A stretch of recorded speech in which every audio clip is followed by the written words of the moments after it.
रामपुर नाम का एक गांव था। वह गांव चारों तरफ हरियाली और सादगी से भरा हुआ था। उस गांव में मोहन नाम का एक किसान रहता था। मोहन बहुत ही मेहनती और एक ईमानदार किसान था। उसके पास एक छोटी सी जमीन थी। उसमें वह दिन रात मेहनत और लगन से काम करता था।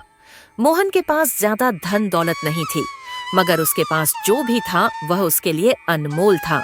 अरे लक्ष्मी, मुझे जल्दी से खाना दे दो, मुझे जल्दी जाना है। हो जी, मैं आपका खाना अभी निकाल देती हूँ। मगर सुनिए जी, आप इतनी जल्दी में क्यों हैं? आप तो इस तरह से परेशान हो रहे हैं जैसे कि आपको किसी खास जगह पर जाना है। लक्ष्मी, मुझे आज खास जगह पर जाना है। आज मुझे जमींदार जी ने अपने घर पर बुलाया है। क्या आपको जमींदार जी ने बुलाया है? भला ऐसा क्या खास काम आ गया है जो उन्होंने आपको बुलाया है? पता नहीं लक्ष्मी, अब तो वहाँ पर जाकर ही पता चलेगा कि उन्होंने मुझे क्यों बुलाया है। लक्ष्मी मोहन को खाना देती है। सुनिए जी, आपसे एक बात करनी थी। जमींदार जी के घर से आप जल्दी ही घर आ जाएंगे ना? लक्ष्मी, तुम ऐसा क्यों बोल रही हो? कुछ बात है क्या? मैं नहीं चाहती कि आप ज्यादा देर तक घर से बाहर रहें। रास्ते ठीक नहीं हैं और अब ठंड भी पड़ने लगी है। अच्छा ठीक है, मैं समय पर घर आ जाऊंगा। इतना कहकर मोहन घर से चला जाता है।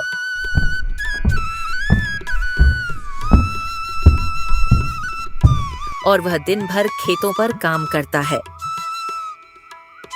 जैसे ही शाम होती है, मोहन जमींदार जी के घर पर जाता है।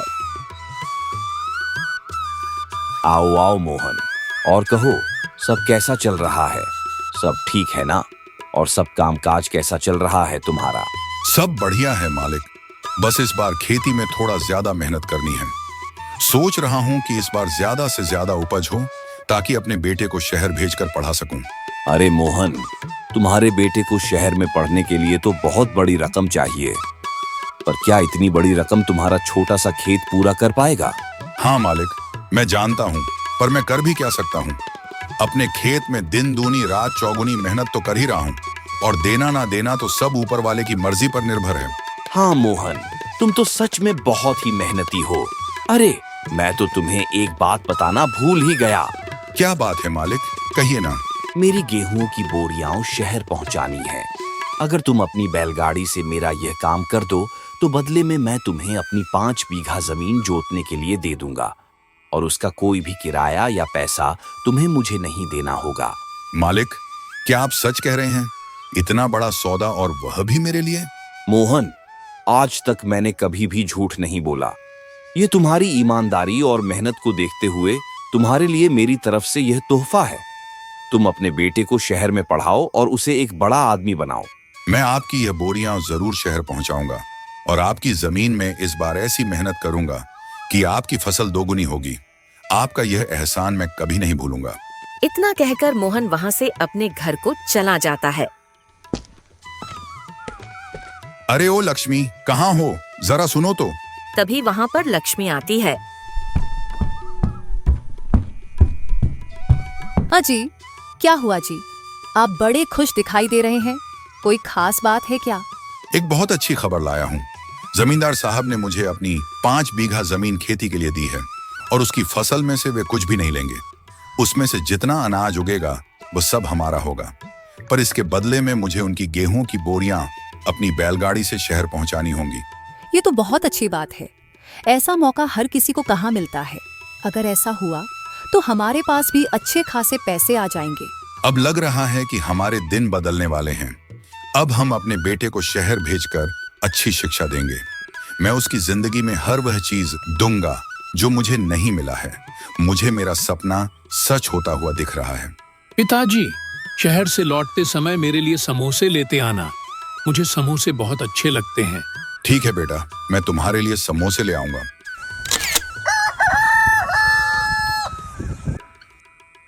अगले दिन मोहन घर से जल्दी निकल जाता है और जमींदार जी के यहाँ जाता है।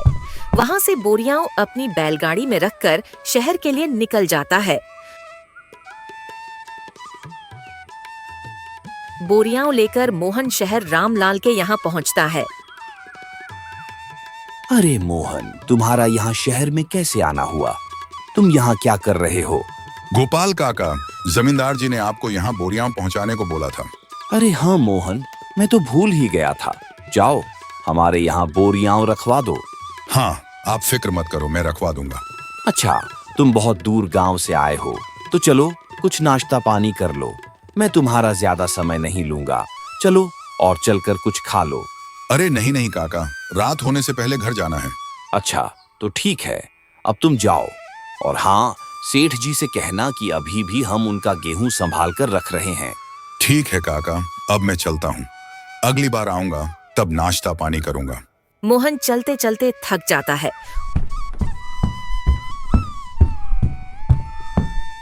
और एक जगह पर बैठ जाता है। तभी उधर से एक किसान आता है।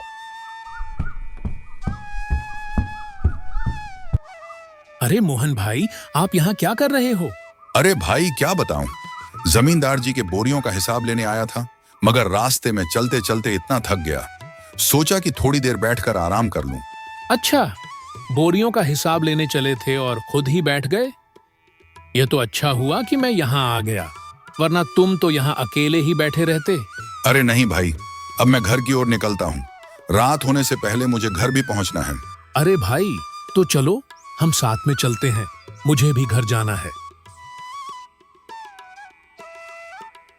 कुछ ही दूर चलने पर एक समोसे वाले की दुकान आती है। समोसे की दुकान को देखकर मोहन कहता है, अरे रुको भाई, मुझे जरा कुछ समोसे खरीदने हैं।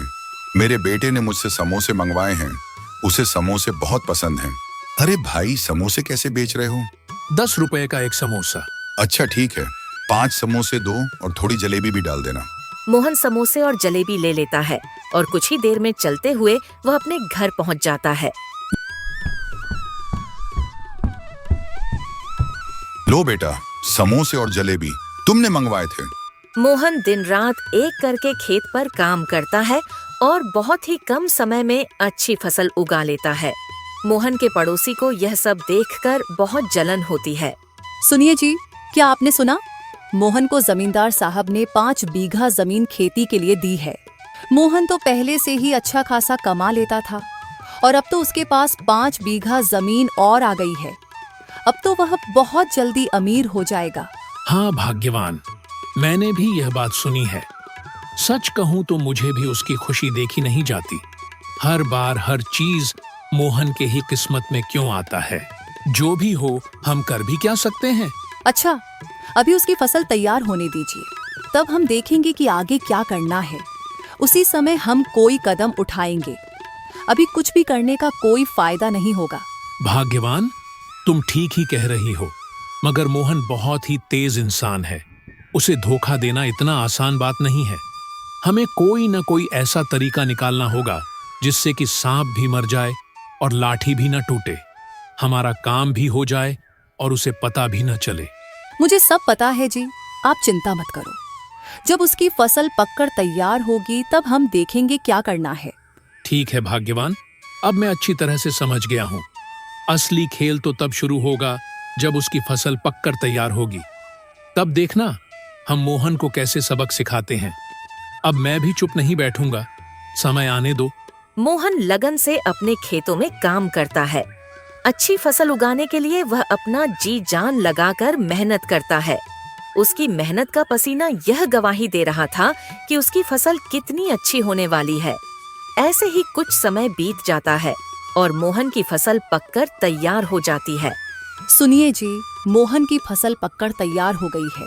यही सही समय है, हमें कोई न कोई कदम उठाना होगा। अरे ओ भाग्यवान, इस बार उसे हमें अच्छा सबक सिखाना होगा, मगर मुझे समझ में नहीं आ रहा कि हम उसकी फसल को कैसे बर्बाद करें। इस बार तो हम उसे ऐसा सबक सिखाएंगे कि वह दोबारा पैर उठाने की कोशिश नहीं करेगा। सुनिए जी, आप बहुत सारे जानवरों को उसके खेत में छोड़ दीजिए। वे सारे जानवर उसके खेत को बर्बाद कर देंगे और जानवरों के चले जाने के बाद कुछ दवा का भी फसलों पर छिड़काव कर दीजिए, जिससे उसकी फसल पूरी तरह बर्बाद हो जाएगी और हम अपने मकसद में कामयाब हो जाएंगे। ठीक है भाग्यवान, मैं पूरी तैयारी के साथ जाऊंगा और उसकी फसल बर्बाद करके ही आऊंगा। मगर लक्ष्मी, अगर मुझे ऐसा करते किसी ने देख लिया तो मुझे थोड़ा डर भी लग रहा है। इसके बाद मोहन का पड़ोसी रमेश बहुत सारे जानवरों को लेकर मोहन के खेत में छोड़ देता है और खुद एक पेड़ के नीचे छिपकर यह सब देखता रहता है। जब सारे जानवर चले जाते हैं तब रमेश फिर से आता है और फसल पर जहरीली दवा का छिड़काव कर देता है, जिससे मोहन की फसल पूरी तरह बर्बाद हो जाती है। अगले दिन सुबह मोहन और उसकी पत्नी लक्ष्मी खेत पर जाते हैं। देखिए जी, हमारी फसल तो पूरी तरह से बर्बाद हो गई है। आखिर ऐसा कैसे हो गया? अब हम क्या करेंगे? हम तो पूरी तरह से बर्बाद हो गए हैं। हाँ लक्ष्मी, तुम ठीक कह रही हो। हमारी सिर्फ फसल ही नहीं बर्बाद हुई है, हमारे सपने भी टूट गए हैं। इस फसल को उगाने के लिए मैंने न दिन देखा न रात, दिन रात लगातार मेहनत करता रहा और ये एक झटके में हाय हाय सब बर्बाद हो गया। हाँ, मैंने सोचा था कि इस फसल के होने से मैं अपने बेटे को शहर में पढ़ने के लिए भेजूंगा, मगर अब तो फसल ही नहीं रही। मेरे सारे सपने टूट गए। मोहन अपनी फसल की यह हालत देखकर बहुत मायूस हो जाता है। वह अंदर से पूरी तरह टूट जाता है। सुनिए जी, आप मायूस मत होइए। जिसने भी यह किया है उसने हमारी हिम्मत को तोड़ने की कोशिश की है, मगर हम हार नहीं मानेंगे। हम मेहनत करने वाले लोग हैं, एक बार फिर से उठ खड़े होंगे। लक्ष्मी, हमारी फसल का इस तरह से बर्बाद हो जाना कोई हादसा नहीं है। ये किसी ने सोच समझ कर किया है। कोई हमें आगे बढ़ते नहीं देखना चाहता, मगर साजिश करने वाला यह न भूले कि ईश्वर सब कुछ देख रहा है। ईश्वर की लाठी में आवाज नहीं होती, उसे एक न एक दिन अपनी करनी की सजा जरूर मिलेगी। कुछ दिनों बाद मोहन के घर जमींदार आता है। अरे, घर में कोई है क्या? मोहन, घर में हो क्या भाई? जरा बाहर तो आना। मोहन और लक्ष्मी दोनों घर के बाहर आते हैं। सुनो मोहन, मुझे पैसे चाहिए। मैंने तुम्हें अपनी 5 बीघा जमीन खेती करने के लिए दी थी, तो अब मुझे आधे पैसे दे दो। मेरे घर में जरूरी काम आ गया है। मालिक, मैं आपको कैसे बताऊं? मैंने दिन रात एक करके अच्छी फसल तैयार की थी, मगर पता नहीं कैसे फसल पकने पर किसी ने उसे पूरी तरह से बर्बाद कर दिया। मेरी सारी मेहनत मिट्टी में मिल गई। मेरे पास कुछ भी नहीं बचा मालिक। देखो मोहन, मुझसे झूठ बोलने की कोशिश मत करना। ये सारी बहानेबाजी मेरे साथ नहीं चलेगी। मैंने तुम्हें खेती के लिए इतनी बड़ी जमीन दी थी, और अब जब पैसे देने का समय आया तो झूठ बोल रहे हो। मालिक, मैं झूठ नहीं बोल रहा हूं। ये बात बिल्कुल सच है। मैं कोई बहानेबाजी नहीं कर रहा हूं। मालिक, मैं तो खुद अपने बेटे को शहर भेजकर पढ़ाने का सपना देख रहा था, मगर मेरे सारे सपने धरे के धरे रह गए। मेरे सारे सपने टूट गए। देखो मोहन, मुझे तुम्हारे सपनों से कोई लेना देना नहीं है। मुझे तो बस मेरे पैसे चाहिए। अगर तुमने मुझे पैसे नहीं दिए तो तुम अपना खेत भी भूल जाओ। मैं तुम्हारी खुद की 5 बीघा जमीन भी अपने कब्जे में ले लूंगा, और अगर जरूरत पड़ी तो तुम्हारा घर भी ले लूंगा। जमींदार मोहन का घर और जमीन दोनों अपने कब्जे में ले लेता है। बेघर होने के बाद मोहन अपने बीवी बच्चों को लेकर शहर की ओर चल देता है। पिताजी, मैं चलते चलते बहुत थक गया हूँ और मुझे बहुत जोरों की भूख भी लगी है। हे भगवान, मैं कैसा लाचार पिता हूं जो अपने बेटे का पेट तक नहीं भर सकता। मेरे पास न कोई रहने का ठिकाना है और न ही कोई काम है। फिर मैं तुम दोनों का पेट कैसे भरूं? भगवान, हमारी इतनी परीक्षा क्यों ले रहे हैं? मुझे तो कुछ भी समझ में नहीं आ रहा कि मैं क्या करूं।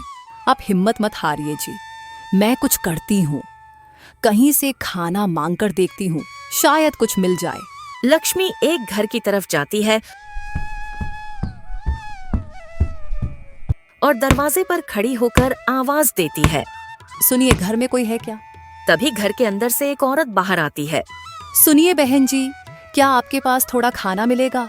मेरा बच्चा बहुत ही भूखा है, थोड़ा सा खाना दे दीजिए, मेरी मदद कीजिए। आपका बहुत बड़ा एहसान होगा मुझ पर। अब तो घर में खाना बचा ही नहीं है। सभी लोगों ने खाना खा लिया है और खाना खत्म हो चुका है।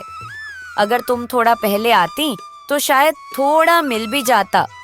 अब घर में खाना नहीं बचा है तो मैं तुम्हें खाना कहाँ से दूं? तुम किसी और से खाना क्यों नहीं मांग कर देखती हो? शायद तुम्हें वहाँ कुछ मिल जाए। लक्ष्मी मायूस होकर वापस आ जाती है। क्या हुआ लक्ष्मी? क्या तुम्हें कहीं भी खाना नहीं मिला? मैं जानता था इस गांव में अब हमारी मदद कोई नहीं करेगा। चलो हम शहर चलते हैं। वहां मेरा एक दोस्त रहता है, शायद वह मेरी कुछ मदद कर दे। तीनों शहर की ओर निकल जाते हैं। अरे मोहन भाई, कैसे हो और यहाँ कैसे आना हुआ? और भाभी को भी साथ में लाए हो। बड़ी खुशी हुई तुम्हें यहाँ देखकर। रमेश भाई, हमारे नसीब में अब खुशी कहाँ है। मैं यहाँ मुसीबत का मारा हुआ आया हूँ। हमने अपना गांव छोड़ दिया है। उस गांव में अब मेरा कुछ नहीं बचा है। मेरे इतने महीनों की मेहनत बर्बाद हो गई और जमींदार जी ने मेरी जमीन और घर दोनों अपने कब्जे में ले लिया। हमारे पास अब रहने का ठिकाना तक नहीं है। हम जाएं तो जाएं कहाँ। इसीलिए मैं आपके पास आया हूँ। अब आप ही हमारी कुछ मदद कीजिए। मोहन भाई, तुमने बहुत अच्छा किया कि यहाँ चले आए। मैंने दूसरी जगह पर दूसरा घर ले लिया है। आज से तुम और तुम्हारा परिवार इसी घर में रहेंगे। और यह लो कुछ पैसे। अभी तुम्हें इन पैसों की बहुत जरूरत है और तुम्हें किसी चीज की जरूरत पड़े तो मुझे बिना किसी हिचकिचाहट के बताना। रमेश भाई, तुमने मेरे बुरे समय में इतनी बड़ी मदद की है, मैं इसका एहसान कैसे चुकाऊंगा। मोहन भाई, असली दोस्त वही होता है जो बुरे समय में तुम्हारे साथ खड़ा हो। और तुमने तो अपनी ईमानदारी और सच्चाई से हमेशा अपनी दोस्ती का फर्ज निभाया। इसलिए अब मेरा भी फर्ज बनता है कि तुम्हारे बुरे समय में तुम्हारी मदद करूं। यह घर तुम्हारा है। रमेश भाई, आप हमारे लिए किसी भगवान से कम नहीं हैं। जब सब लोगों ने हमसे मुंह फेर लिया तब आपने हमें सहारा दिया। मैं और मेरा परिवार तुम्हारा यह एहसान कभी नहीं भूलेंगे। अच्छा तो ठीक है मोहन भाई, अब मैं चलता हूँ। उन्हें रहने के लिए घर तो मिल जाता है, मगर शहर में वे रहकर खाएंगे क्या और करेंगे क्या, यह उनके सामने सबसे बड़ी समस्या बन चुकी थी। सुनो लक्ष्मी, हमें रहने के लिए घर तो मिल गया है, मगर इस शहर में जीने के लिए हमें कुछ न कुछ तो करना ही पड़ेगा। लेकिन क्या करूं, मुझे कुछ समझ में नहीं आ रहा है। तभी लक्ष्मी के मन में एक ख्याल आता है और वह मोहन से कहती है, अजी, आप चिंता मत कीजिए। मेरे मन में एक ख्याल आया है। आपके दोस्त ने जो थोड़े पैसे दिए हैं उन्हें बाजार में ले जाकर बड़े व्यापारियों से सब्जियां खरीद लीजिए। हम सब्जी के व्यापार कर लेते हैं और अगर हमारा सब्जी का दुकान चल गया तो हमारे पास भी अच्छे खासे पैसे आ जाएंगे। अच्छा ठीक है लक्ष्मी, कहीं ऐसा न हो कि घर में जो थोड़ा बहुत पैसा है वह भी चला जाए और हमारा सब्जी का व्यापार भी न चल पाए। अजी, आप बेकार में ही चिंता कर रहे हो। भगवान पर भरोसा रखिए, सब ठीक होगा। मोहन बाजार जाकर उन पैसों से बड़े व्यापारियों से सब्जियां खरीद कर लाता है और लक्ष्मी सारे सब्जियों को ठेले पर लगा देती है और मोहन उन्हें बेचने के लिए निकल पड़ता है। मोहन हर जगह आवाज लगाता है, सब्जियां ले लो, सब्जियां, ताजी ताजी सब्जियां ले लो। ले जाओगे एक बार, मांगोगे बार बार। जरा ताजी ताजी हमारी सब्जियां लेकर तो देखो भैया, दिल खुश हो जाएगा। तभी एक औरत मोहन से सब्जियां लेने के लिए घर से बाहर आती है। अरे भैया, यह सब्जियां देखने में तो बहुत ही ताजी लग रही हैं। बहन, बिल्कुल ताजी ताजी सब्जियां हैं। 30 रुपए का 1 केजी आलू है और 45 रुपए केजी प्याज है। बोलिए बहन जी, कितने दे दो? अच्छा ठीक है, 2 किलोग्राम आलू और 1 किलोग्राम प्याज दे दो। मोहन उसे सब्जियां दे देता है और पैसे लेकर आगे निकल जाता है।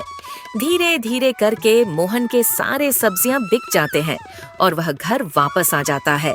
लक्ष्मी, 1 गिलास पानी तो देना जरा, बहुत थक गया हूँ। हाँ जी, अभी लाती हूँ। सुनिए जी, क्या हुआ? क्या कुछ सब्जियां बिके? हाँ लक्ष्मी, हमारे सारी सब्जियां हाथों हाथ बिक गई हैं।